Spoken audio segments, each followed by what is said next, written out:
처음엔 그런 사람이 아니었습니다. 말이 조용했고 배려심도 있어 보였죠. 무례하지 않았고 친절한 말도 곧잘했습니다. 그런데 이상하게도 마음은 조금씩 불편해졌습니다. 그 사람과 함께 있는 시간이 길어질수록 내가 말할 기회는 점점 줄어들었고 무슨 말을 해도 오해가 생기곤 했습니다. 그때는 내가 서툴러서 그런 줄 알았습니다. 하지만 돌아보면 그는 내가 하는 말보다 자기가 듣고 싶은 말에만 귀를 기울였고 내 진심은 자주 무시되곤 했습니다. 공자는 말합니다.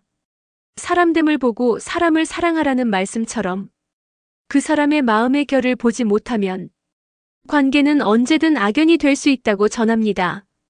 겉으로 보기엔 문제가 없어 보였지만 내 마음은 서서히 말라가고 있었고 나는 자꾸만 미안하다는 말을 꺼내게 되었죠. 그건 관계가 나를 조용히 망가뜨리고 있다는 뜻이었고 내가 그걸 알기까지는 꽤 오랜 시간이 걸렸습니다. 사람은 말로 다가오고 표정으로 거리를 좁히며 행동으로 마음을 보여줍니다. 하지만 진짜 본성은 관계의 깊이에서 드러나기 시작하죠. 그 사람은 늘 억울해했습니다. 세상이 자신을 몰라주고 사람들이 자기만 피해간다고 말했죠. 나는 그 말이 진심인 줄 알았습니다. 하지만 어느 날부터 그 사람의 말이 다른 사람들을 전부 나쁘게 만들고 있었고 그는 자신만 옳다는 듯 행동하고 있었습니다. 장자는 말합니다.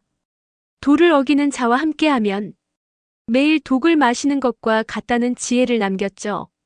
말이 예의 바르다 해도 그 사람이 내 마음의 균형을 깨트린다면 그건 악연이 되고 있는 신호입니다. 그는 내가 편안하지 않았습니다. 말투는 부드러웠지만 내가 조심해야 할 말과 행동이 많아졌고 나는 점점 나답게 행동하지 못하게 되었습니다. 악연은 이렇게 조용히 다가옵니다. 겉으로는 괜찮지만 그 사람과 함께 있을수록 나는 내가 아닌 사람이 되어가고 있었죠. 노자는 말합니다. 자연스러움이 곧 도다. 억지로 맞추어야 하는 관계라면 그건 이미 흐름을 거스르고 있는 셈이라고 전합니다. 내가 뭔가를 참고 견뎌야만 유지되는 관계라면 그건 애정이 아니라 습관일 수 있습니다. 그리고 그런 습관은 결국 나를 지치게 만들죠. 첫째, 말을 바꾸는 사람을 조심해야 합니다. 처음에는 잘 들어주는 척하지만 결국 자신의 이익을 위해 언제든 태도를 바꾸는 사람 반드시 피해야 합니다. 그 사람은 논리로 무장한 듯 보이지만 실상은 감정에 따라 기준이 바뀌고 불리하면 침묵하거나 남 탓을 하죠. 결국 진실보다 유리함을 선택하는 사람입니다. 옛 성인들은 말합니다. 말과 행동이 일치하지 않는 이는 이미 업장을 짓고 있는 것이다. 둘째, 지나치게 의존적인 사람도 경계해야 합니다. 처음엔 다정하고 순한 사람처럼 다가오지만 시간이 흐를수록 나의 삶을 지배하려 들기 시작하죠. 감정을 무기로 사용하고 상대를 죄책감 속에 가두는 사람은 함께할수록 내 자율성과 에너지를 빼앗아갑니다. 그건 사랑이 아니라 집착입니다. 셋째, 타인의 말을 쉽게 험담하는 사람은 결국 나에 대해서도 그럴 사람입니다. 그는 어디서든 중심이 되고 싶어 하고 다른 사람을 깎아내려서 자신의 가치를 세우려 합니다. 장자는 말합니다. 스스로를 높이려 타인을 끌어내리는 이는 스스로도 깊은 수렁에 빠진 자다. 넷째, 감정 기복이 심한 사람은 함께하는 사람의 마음을 무너뜨립니다. 기분에 따라 사랑과 냉대를 오가고 상대가 헷갈리도록 만들죠. 이런 사람은 언제나 주변을 긴장하게 하고 타인의 평온을 스스로의 기분 해소에 사용합니다. 관계를 유지하기 위해 내 감정을 희생해야 한다면 이미 늦었습니다. 다섯째, 내 성장을 두려워하는 사람도 있습니다. 내가 더 나아지면 그는 경쟁하듯 반응하거나 나를 불편해하곤 하죠. 진짜 인연은 함께 성장하고 함께 빛나는 것인데 그는 내가 달라지는 걸 견디지 못합니다. 노자는 말합니다. 변화를 두려워하는 자는 늘 과거에 묶여 산다. 그런 사람과의 인연은 결국 나를 제자리에 묶어두게 됩니다. 그는 나의 변화를 축복하지 않고 나의 변화 앞에서 불안해지는 사람입니다. 악연은 끊는 것이 아니라 정리하는 것이라는 말을 이제 이해합니다. 그 사람을 원망하기보다는 내가 나를 지키지 못한 시간을 돌아보게 되죠. 진짜 무서운 건 그 사람이 아니라 그 사람과의 관계 속에서 내가 얼마나 무뎌졌는가 하는 겁니다. 나는 내가 변한 줄 몰랐습니다.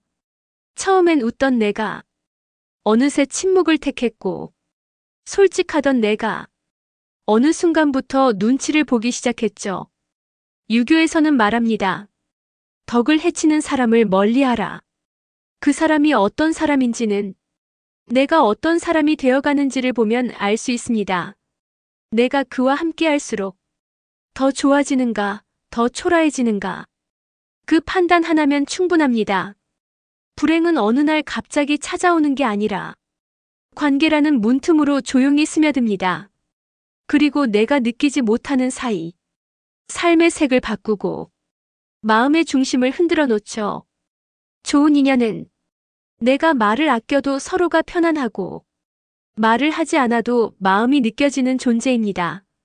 무언가를 입증하지 않아도 존재만으로 인정받는 관계이죠. 이제는 말할 수 있습니다.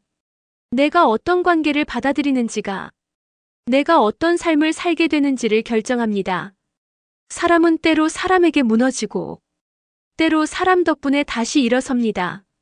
내가 어떤 사람을 곁에 두느냐는 곧 내가 누구로 살아가느냐의 문제입니다. 그래서 우리는 말해야 합니다. 이제부터라도 나를 지키는 사람을 선택하겠다고. 더는 나를 갉아먹는 관계에 자리를 내어주지 않겠다고 말이죠. 악연을 끊는다는 건 나를 다시 사랑하는 일입니다. 우리는 살면서 참 많은 관계를 만납니다. 어떤 인연은 내 삶을 환하게 비추고 어떤 인연은 조용히 내 마음의 빛을 꺼뜨리기도 하죠. 그래서 관계는 곧 삶이고 누구를 곁에 두느냐는 내가 누구로 살아갈지를 선택하는 일과 같습니다. 공자는 말합니다. 사람은 가까이 한 벗을 보면 그 사람을 알 수 있다. 내가 나를 아끼듯 나를 아껴주는 사람과 함께해야 비로소 인생이 빛나기 시작합니다. 지금 내 곁에 있는 사람이 내 마음을 소중히 여기고 내 존재를 존중해준다면 그건 하늘이 내게 준 큰 복일지도 모릅니다. 하지만 그 반대라면 더는 망설이지 않아야 합니다. 미련은 사랑이 아니라 자기를 잃는 슬픔으로 이어질 수 있으니까요. 노자는 말합니다. 물은 나아갈 줄 아는 자는 물러설 줄도 알아야 한다.